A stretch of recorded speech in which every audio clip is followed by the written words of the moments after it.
Breaking news for the Washington Nationals as they have traded Jose Ferrer, a potential all-star closer, for a top 50 prospect with Harry Ford from the Seattle Mariners. And Nationals fans, you should love this move.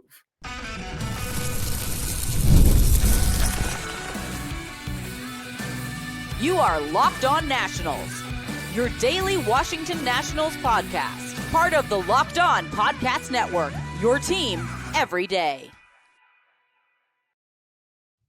And thank you all for making Locked On Nationals your first listen every single day, as we are free and available wherever you get your podcasts. And I am your host, Ryan Clary. I am part of the Locked On Podcast Network, where it is your team every single day. And we are reacting to today's breaking news as the Washington Nationals have traded Jose Ferrer for catcher, Seattle Mariners catcher, one of their top prospects, Harry Ford. And this is a trade that I think a lot of people did not expect. I mean, no one was expecting the Nationals to trade Jose Ferrer, but this is a move that I think that for the Washington Nationals, it makes a ton of sense. So we can get into the Mariners' perspective on why they trade for Jose Ferrer, but I want to tell you guys about about Harry Ford first and foremost. And Harry Ford is actually someone that, again, if you guys have been listening to this podcast for a while now, we talked about a potential Mackenzie Gore deal and how maybe the Nationals try to swing a Harry Ford and a couple other their top prospects for Mackenzie Gore, the Nationals all-star left-handed pitcher. But instead, the Mariners just said, how about you give us Jose Ferrer, who is a very good reliever, and we'll give you our top 50 catching prospect. Sounds like a good deal.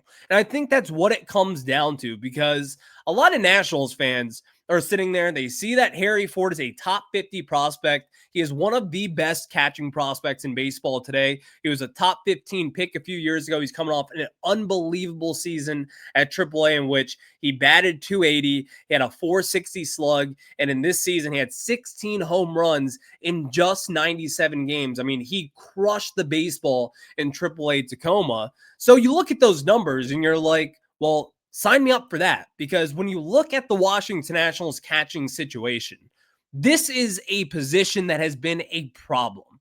And ever since really the past few seasons with Keibert Ruiz, ever since he's gotten that extension, he has been a liability defensively and offensively speaking. And even then, go back to the backup catcher with Riley Adams. He also hasn't been getting the job done.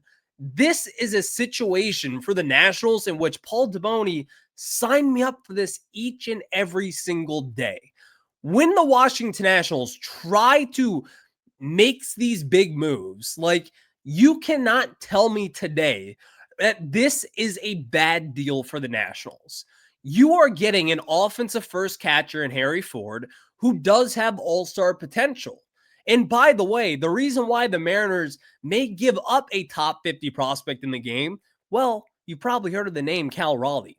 Big dumper. They had no leverage when the Mariners are trying to trade Harry Ford, because let's be honest, after Big Dumper hit 60 plus home runs this season, you're sitting there thinking to yourself, well, there's no room for Harry Ford. He's not going to be a backup catcher. That's not valuable for them. And what do the Mariners need most? Well, they need left-handed relief pitching, as we saw that really made them fell short in this playoff series in the ALCS against the Toronto Blue Jays. If they have someone like Jose Ferrer, they might get by the Toronto Blue Jays. It was that close. And so it does make sense for the Mariners. Like, if you're a Nats fan out there today saying, we just robbed the Mariners, I don't think that's the case. But also for the Nationals' perspective here, you're not getting any worse.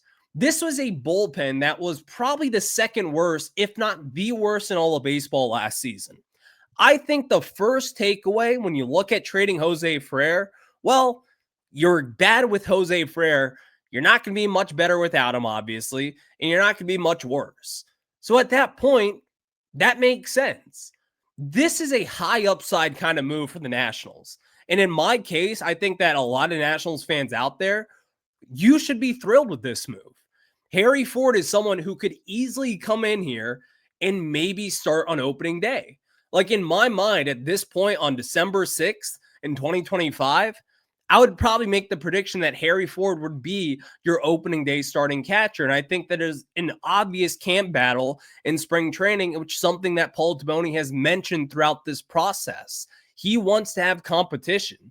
And I think that this is going to be the first sign of the times of really changing things here in Washington, D.C. So seeing this move play out right now, this is a home run for the Nationals. Like, you get a top 50 prospect, forget the position. You get a young 22, very talented offensive upside piece with Harry Ford. But you also give up a potential all-star closer down the road at someday. I really like Jose Ferrer. I think he's going to be great. I think he will be an all-star, and I think he will be a closer someday. So that will obviously hurt you down the road. But also for where the Nationals are today, you are not going to trade Jose Ferrer for Harry Ford if you were ready to contend in the NL East. This is a team that, again, needs talent. Harry Ford is a very talented catcher. And I think that again, where the Nationals are today, this makes sense. I want to get into this tweet by Dave Jagler, obviously one of the voices of Nationals baseball over on 106.7 The Fan. He had a really good point that I think kind of puts this into perspective. Dave Jagler, he said this: trading for Harry Ford, parentheses, blocked by Cal Raleigh, is reminiscent of when the Nats got Wilson Ramos, who was blocked by Joe Mauer. The Buffalo. This could be a good trade for both teams, with Ferrer joining Brash, setting up Andres Munoz. That's a nasty back end of the pen for the Mariners. I think this is one of those trades where you kind of look at it, and at first you're like, oh my God, this is a huge win for the Nationals.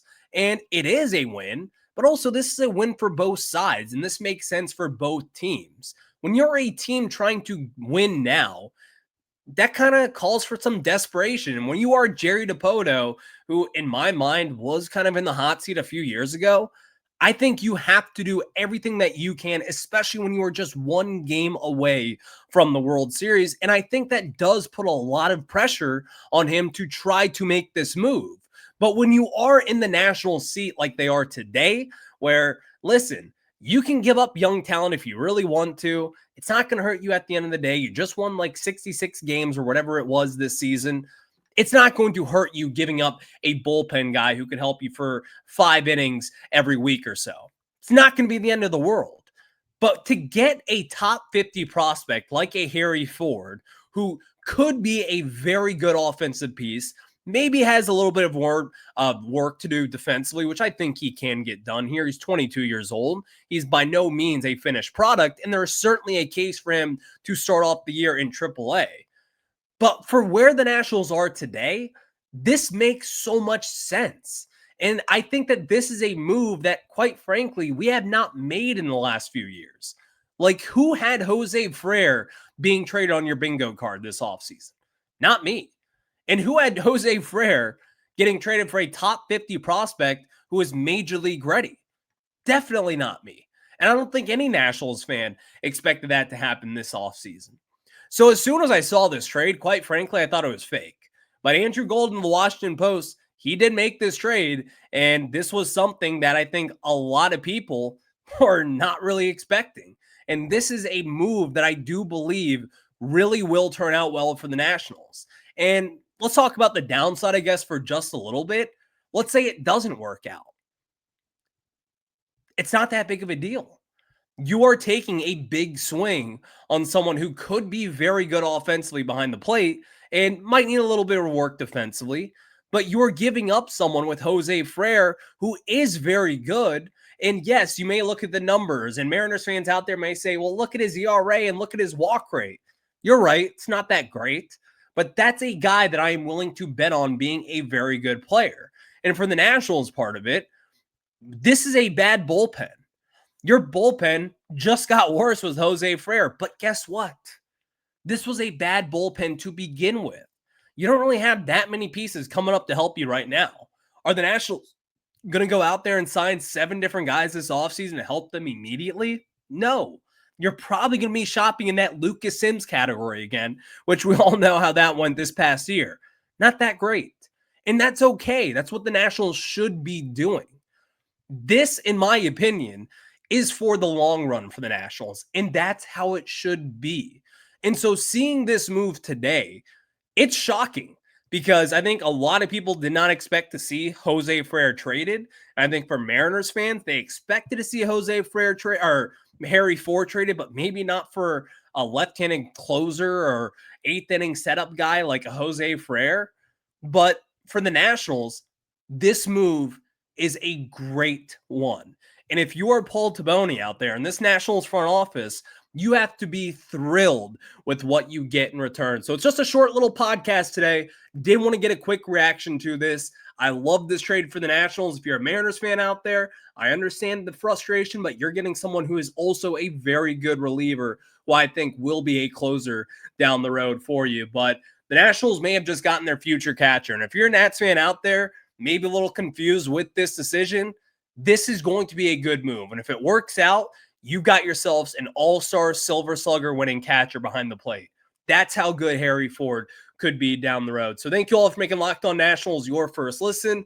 We'll talk much more about this on Monday. And also, may not be the only trade that we talk about. Mackenzie Gore, he might get traded as well. I mean, things are happening for the Washington Nationals in the first offseason for a long time that you'll be seeing a lot of moves being made. I'll have you covered right here on Locked On Nationals. So stay tuned. I'll catch you guys on the flip side. Have a good one. Go Nats.